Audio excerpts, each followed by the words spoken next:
¿Cómo está Andrea? Buenos días. Buenos días, profe. ¿Cómo está David? Buenos días. Buenos días, profe. ¿Cómo está Caro? Buenos días. Buenos días, profe. ¿Cómo está Eric? Buenos días.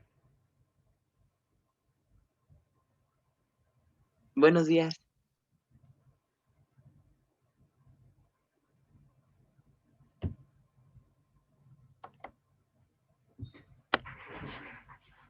Buenos días, Giselle. Que todavía no se conecta, perdón. ¿Cómo está Giselle? Buenos días. Buenos días, profe. Muy bien. Qué bueno, me da gusto, Giselle. ¿Cómo está Santara? Buenos días.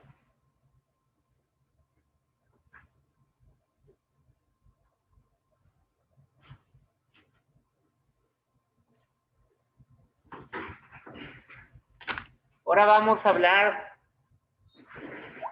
de la Ciudad de México.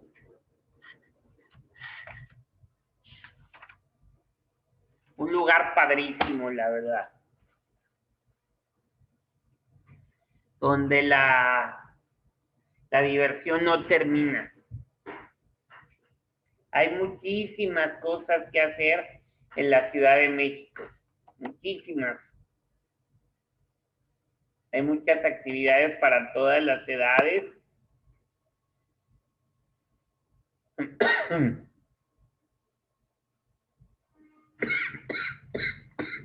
Lo único malo es el smog y el tráfico.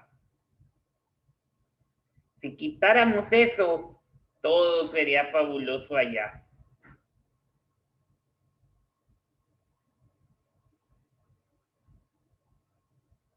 Pero es un lugar muy padre, hay muchos edificios, muchas casas, muchas colonias muy bonitas, muchos teatros, obras de teatro, muchos museos, muchos parques de diversión para niños, jóvenes, casinos,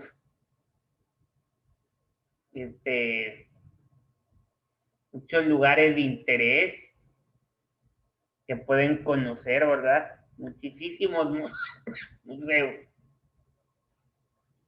Y los museos no son tan caros, tienen precios accesibles. Hay mucho tipo de arquitectura, mucho tipo de construcciones. También hay muchos atractivos turísticos donde se puede ir. Su gastronomía es buena, la verdad es muy rico. Es riquísima la gastronomía. Estoy consciente de que no hay carne de res. Sí hay, pero no es lo mismo que aquí. Estoy de acuerdo que aquí hacen mejor carne. Pero eso no nos quiere decir que no podamos comer sabroso. Se come muy rico en Ciudad de México también. Son muy fiesteros, por todo hacen fiesta. Todos los días feriados, o sea, los días de descanso obligatorio, como el 16 de septiembre, el 20 de noviembre, el 1 de marzo, el 1 de mayo, perdón. Todas las fiestas que se celebran algo, hacen fiesta en México. Unas fiestas, otra cosa, otro rollo. Se pasa uno bien, la verdad.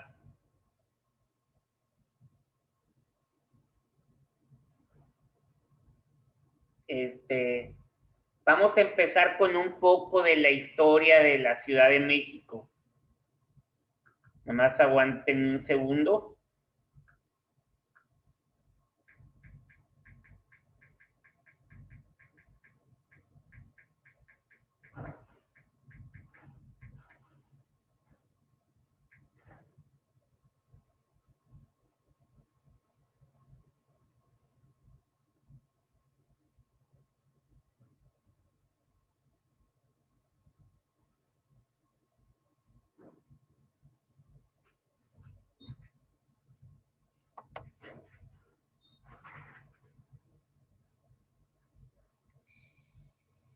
Antes se le llamaba Distrito Federal.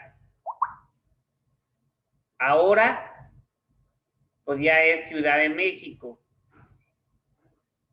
De hecho, así empieza la historia. El Distrito Federal, que hoy la Ciudad de México, es la sede de la capital mexicana. La historia de la Ciudad de México comienza propiamente a partir de su creación. Y eso fue en 1824. Con la promulgación de la primera Constitución Federal Mexicana. Vamos a hablar primero de la época prehispánica.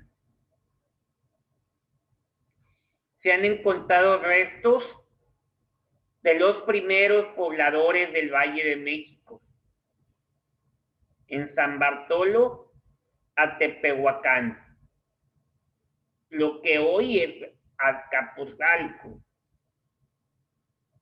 y corresponde al periodo cenolítico inferior, que es 9500 a 7000 años antes de Cristo. Posteriormente se establecieron varios grupos de pobladores. Olmecas, que se establecieron en Tlatilco, localizada al norte del lago de Texcoco, en la sierra de la Jusco, y Huicuilco. En el periodo preclásico había decaído la influencia de Tlatilco para dar paso a la ciudad de Teotihuacán, localizada al noreste del lago de Texcoco. Durante el periodo clásico, Teotihuacán fue quien atrajo la mayor parte de los pobladores a la cuenca, que es la razón por la cual muchos antiguos pueblos preclásicos quedaron olvidados.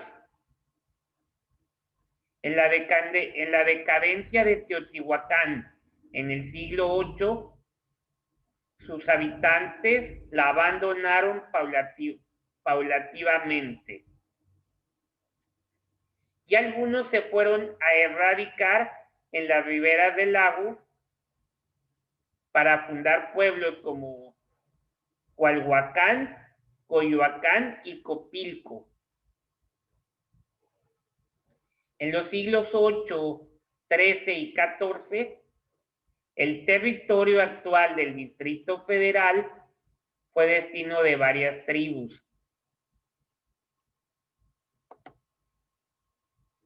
Chichimecas.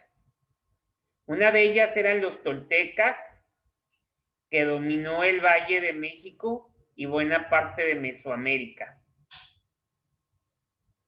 Entre los siglos XI y XIII, cuando cayó Tula, la capital de los toltecas, algunos grupos volvieron a radicar en Cualhuacán, convirtiéndose a esta población en el poder dominante en el sur del lago de Texcoco. Los últimos pobladores en arribar fueron los mexicas, que se establecieron en el islote de México en 1325. En ese lugar se fundó Tenochtitlán, la más grande metrópoli, junto con sus aliados de Tlacopan y Texococó. Dominaron cerca de 300,000 kilómetros cuadrados. El florecimiento de Tenochtitlán fue interrumpida por la conquista de los españoles. Ahora vamos a hablar un poquito de la conquista. Los españoles llegaron a Iztapalapan. No, es cierto, no es a Iztapalapan, es a Iztapalán en julio de 1519. Y ahí los recibió Cuitláhuac. Posteriormente siguieron su camino por la calzada de Iztapalapan, que unía la ribera de Xochimilco con el islote de México, en lo que hoy es la esquina de las calles de Pino Suárez y República El Salvador. En el centro de México se encontraron Moctezuma, Jocoyotzin y las tropas de Hernán Cortés. El 8 de noviembre de 1519, Moctezuma le dio alojamiento en el palacio de Axayacatl. 6 días después, el Tlotani mexica fue preso por Cortés.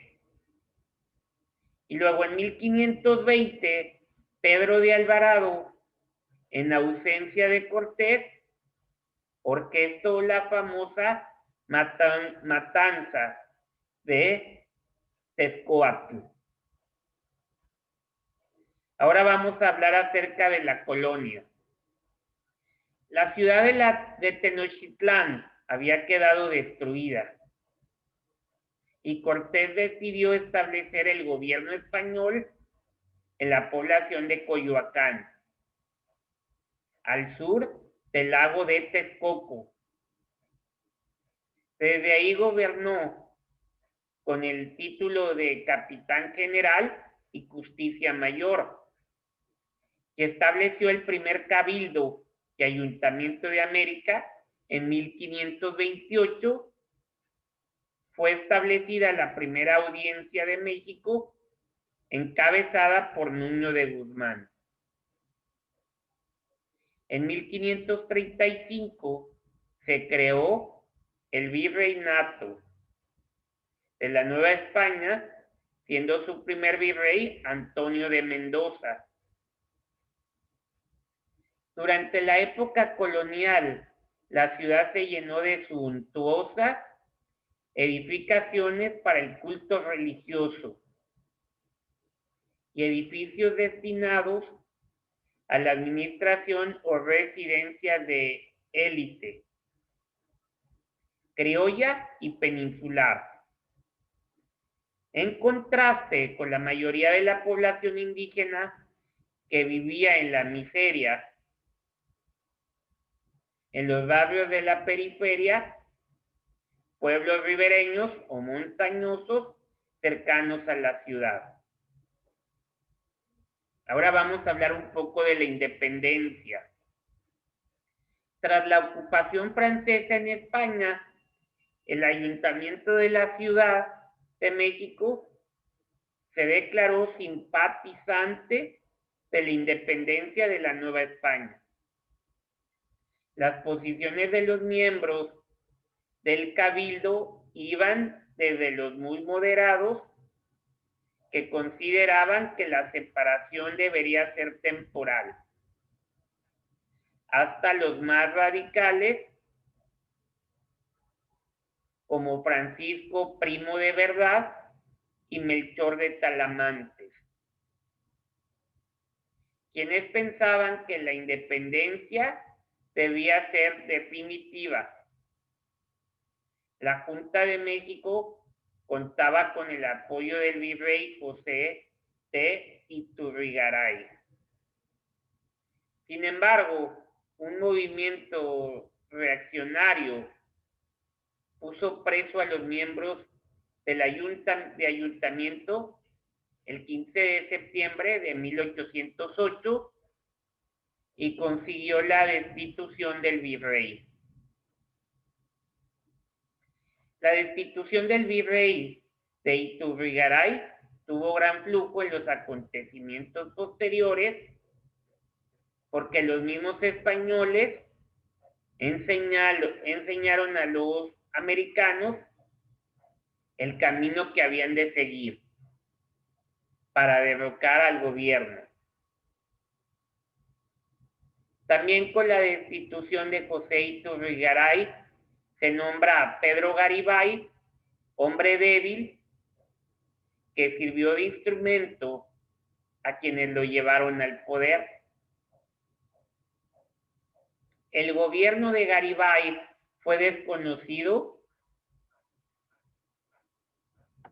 por la Junta de Aranjuez, que se había constituido para gobernar en ausencia del rey. Y se expidió el nombramiento de virrey en favor del arzobispo de México, don Francisco Javier Lizana y Beaumont, en 1809. Este se dedicó activamente a reunir fondos para remitirlos a España. Y al mismo tiempo procuró levantar tropas para poner al país en estado de defensa contra una agresión francesa. Ahí los fracasos de los intentos pacíficos de independencia hechos por los criollos en 1808 incitó a estos a recurrir a la violencia. Don José Alonso Terán, asesor de la Intendencia de Valladolid, recibió la denuncia de la conspiración y mandó a aprender a los conjurados. Eso fue en diciembre de 1809, remitiéndolos a México para que ahí fueran juzgados. Los conspiradores manifestaron al virrey de Lizana que su plan consistía en organizar una junta que gobernara la colonia en nombre de Fernando VII. En caso de que España llegara a ser dominada por Napoleón y evitar que cayera en manos de los franceses. En lo cual el virrey no encontró culpa y mandó a suspender el proceso, poniendo en libertad a los acusados. La fracasada conspiración de Valladolid tenía ramificaciones en algunos lugares de la Intendencia de Guanajuato, particularmente en San Miguel el Grande, donde del capitán Ignacio José Allende trató con algunos compañeros de armas sobre la conveniencia de formar un gobierno independiente en la Nueva España.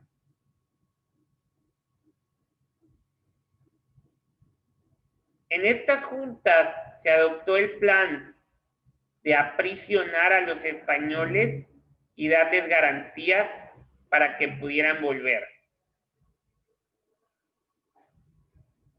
a su patria, establecer un gobierno nacional y solicitar ayuda de los Estados Unidos en caso necesario.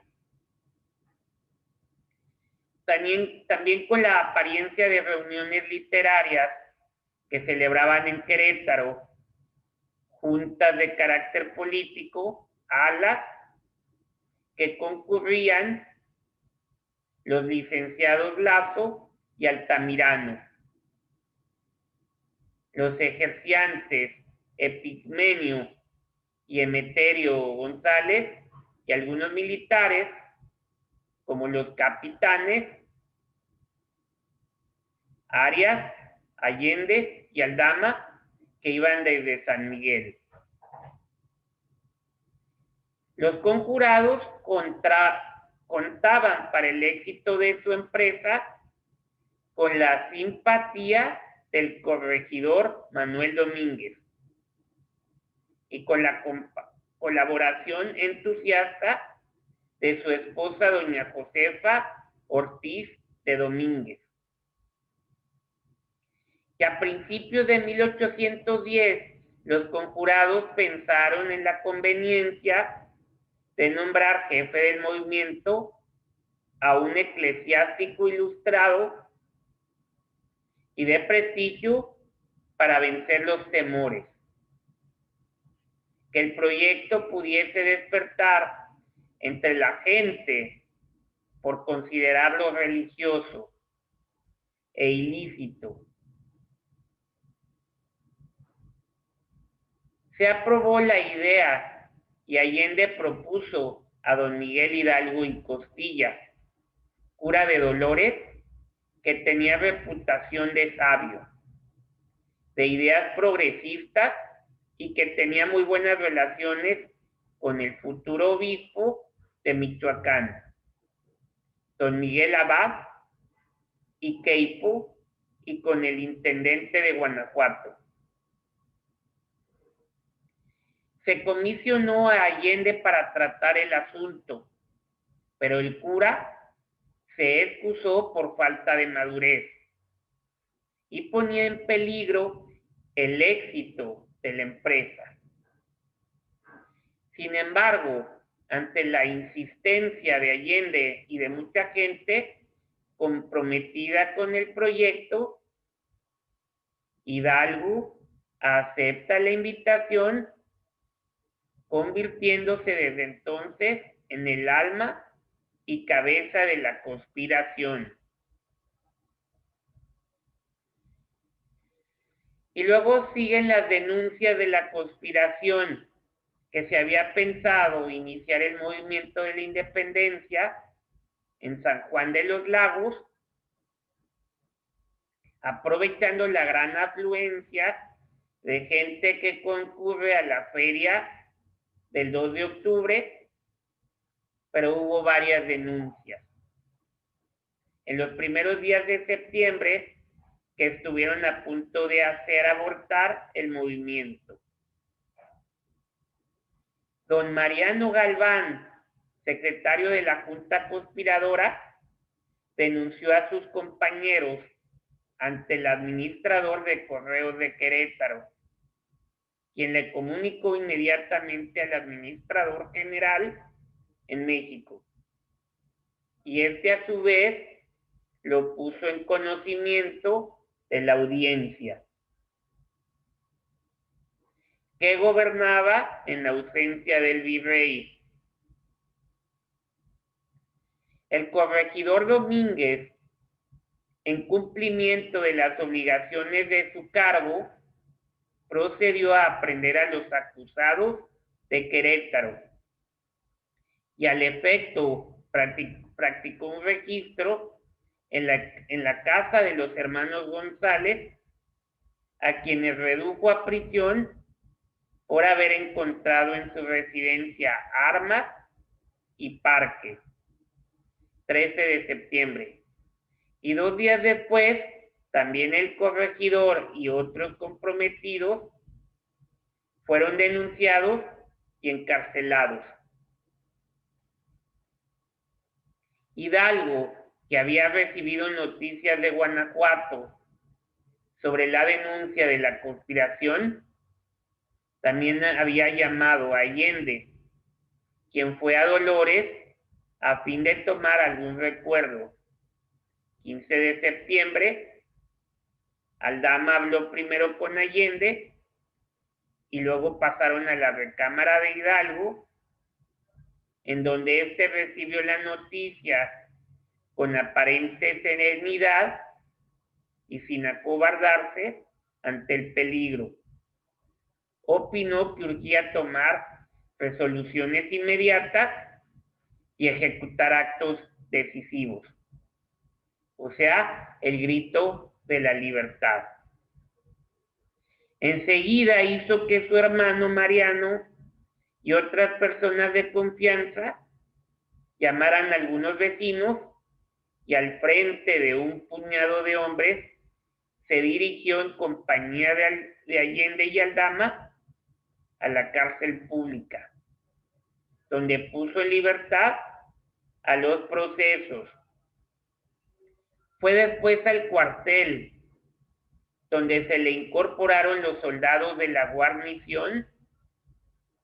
Enseguida marchó a aprender al subdelegado y otros 17 españoles, recogiendo los fondos que guardaba el encargado de los diezmos. Cuando empezaba a alborear la mañana del 16 de septiembre de 1810, Hidalgo hizo llamar a misa, a la que acudieron muchos fieles, por ser domingo. Ahí el cura les habló de la opresión del gobierno, de los españoles y de las ventajas de la independencia para el pueblo, excitando el entusiasmo de la muchedumbre, que enardecía gritó: ¡viva la independencia! ¡Viva América! ¡Muera muera el mal gobierno! Enseguida fueron todos a sus casas a armarse como pudieron con lanzas, machetes, hondas y palos, y volvieron a ponerse a las órdenes del padre Hidalgo. A las 11 de la mañana del mismo día 16 salió de Dolores el señor Hidalgo al frente de unos 600 hombres rumbo a San Miguel el Grande,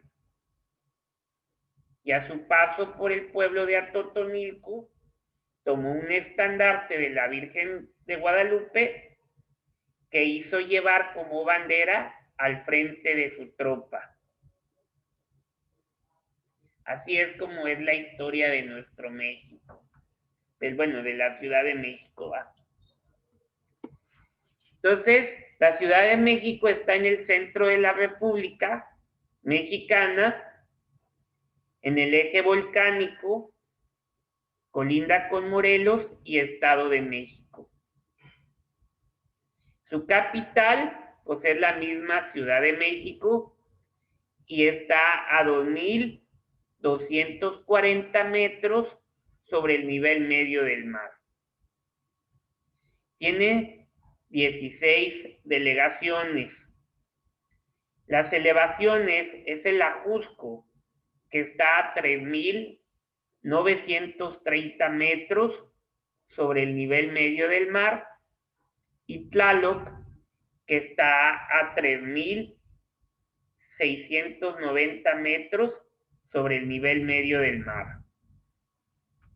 La población, aquí decimos que la población está en 8.811.266 habitantes. El porcentaje total del país es del 8.44%. Y la superficie total en hectáreas hasta el 2006, hasta el 2005, es de 148.549. La zona ecológica es 100% templada. Permítanme un segundo. También las delegaciones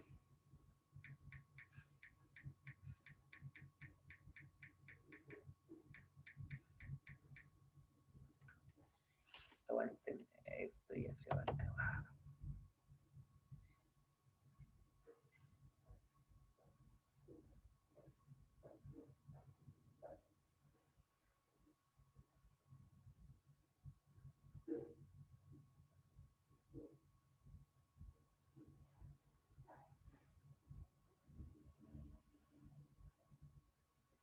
Las delegaciones son Álvaro Obregón, Azcapotzalco, Benito Juárez, Coyoacán, Coajimalpa de Morelos, Cuauhtémoc, Gustavo Amadero, Iztacalco, Iztapalapa, Magdalena Contreras, Miguel Hidalgo, Milpa Alta, Tláhuac, Tlalpan, Venustiano Carranza y Xochimilco. Esas son las 16 delegaciones que tiene la Ciudad de México. Y les voy a compartir para que vean cómo está la Ciudad de México.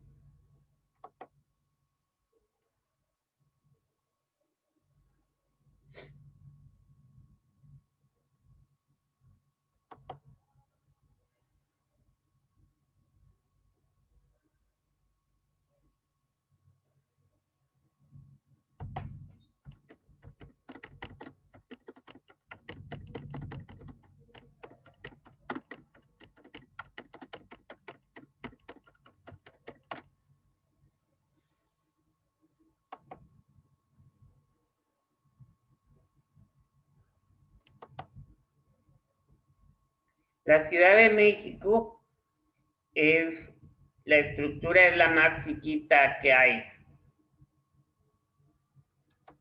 Y estas son sus delegaciones.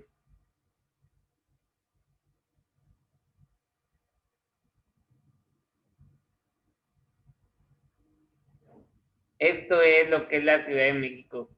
Se fijan, es lo más chiquito que hay. Pero pues tiene una muy grande cantidad de habitantes.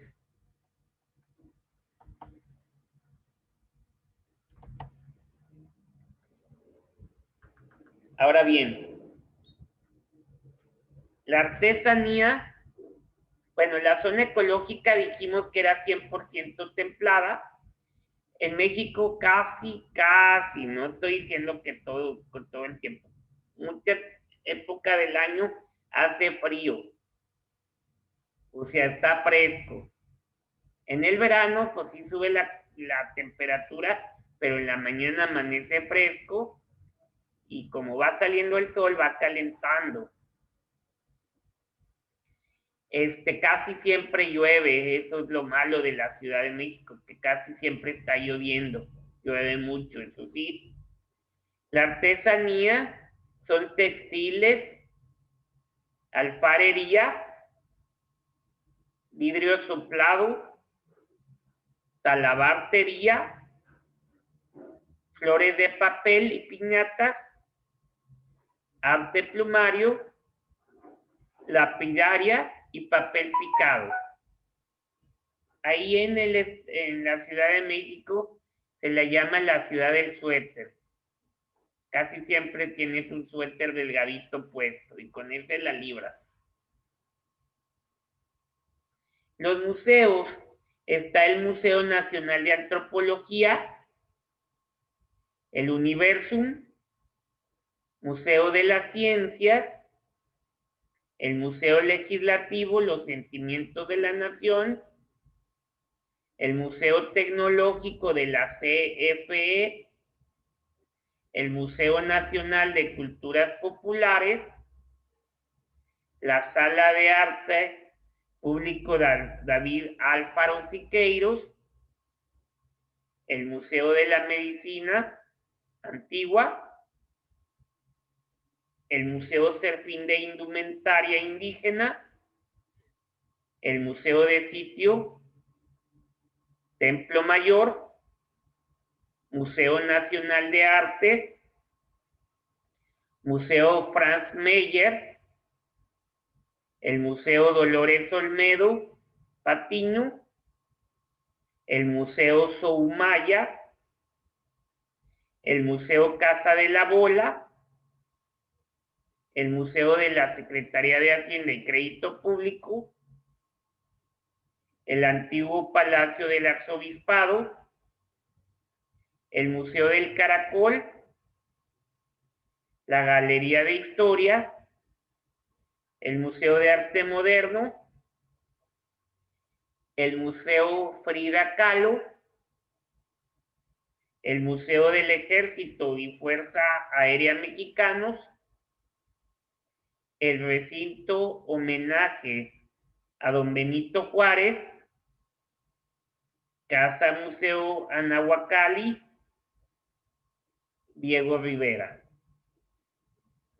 La arquitectura, o sea, el estilo de construcción que se utiliza en la Ciudad de México o que hubo en sus antepasados, fue la renacentista, fue el plateresco, el barroco, el churrigueresco, el neoclásico y el arte nouveau.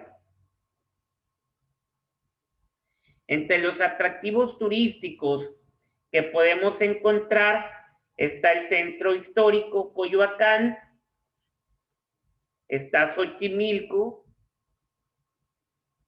está Chapultepec, está Bosques del Pedregal, está Desierto de los Leones, el Parque Nacional de la Cusco, el Parque México y el Parque Hundido. Por cierto, el Parque Hundido era muy bonito.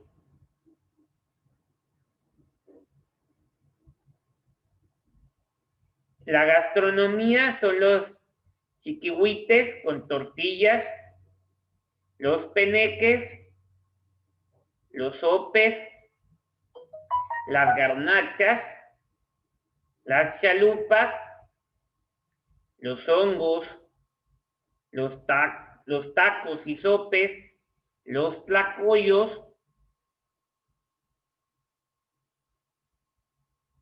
y las fiestas más importantes es el desfile del 1 de mayo, el grito de la independencia el 15 de septiembre, el desfile militar del 16 de septiembre, el desfile deportivo del 20 de noviembre, la feria del libro y el festival del centro histórico. Los grupos étnicos es el mexica y el chichimeca. La arqueología que se tiene en la Ciudad de México es el Cuicuilco, que es el primer basamento de piedra circular en Mesoamérica. El Templo Mayor, que es México Tenochtitlán, que fue fundada en 1325. El Cerro de la Estrella, que es el asentamiento chichimeca de influencia teotihuacana. Tlatelolco, que es el asentamiento mexica, y Mixcoac, que fueron las primeras aldeas sedentarias en el Valle de México. Eso es lo que es la Ciudad de México.